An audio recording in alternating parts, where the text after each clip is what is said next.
అసలు గోల్డ్ కి US dollar కి కనెక్షన్ ఏంటి? The value of gold rise to a record. Dollars defined as a certain amount of gold.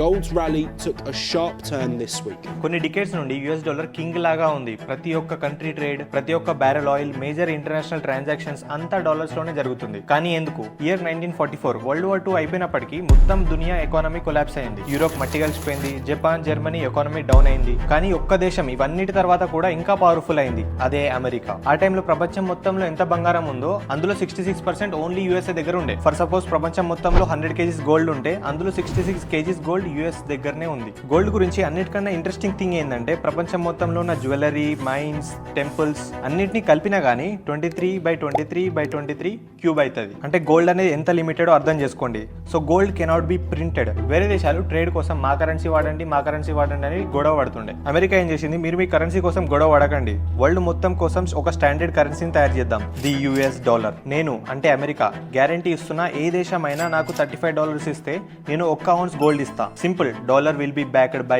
Gold. కానీ రేపటి నాడు ఏదైనా దేశం వచ్చి నేను పాకిస్తానీ రూపీలోనే ట్రేడ్ చేస్తా, నేను ఓన్లీ అర్జెంటీనా కరెన్సీలోనే ట్రేడ్ చేస్తా అంటే యూఎస్ఏ మళ్ళీ రీజన్ ఇచ్చింది, వేరే కంట్రీస్ అంత స్టేబుల్ గా లేవు, వాళ్ళ దగ్గర అంత గోల్డ్ లేదు, అందుకే మనం యూఎస్ డాలర్ ని స్టాండర్డ్ కరెన్సీ చేద్దాం. సో ఇట్లా అన్ని దేశాలు యూఎస్ డాలర్స్ ని సేఫ్ ఆప్షన్ గా నమ్మినాయి. ఈ విధంగా 1944 లో బ్రిటన్ అగ్రిమెంట్ తర్వాత డాలర్ అయింది దునియా యొక్క రిజర్వ్ కరెన్సీ. వీడియోని మళ్ళీ చూడండి, ఇంకా మంచిగా అర్థమవుతుంది.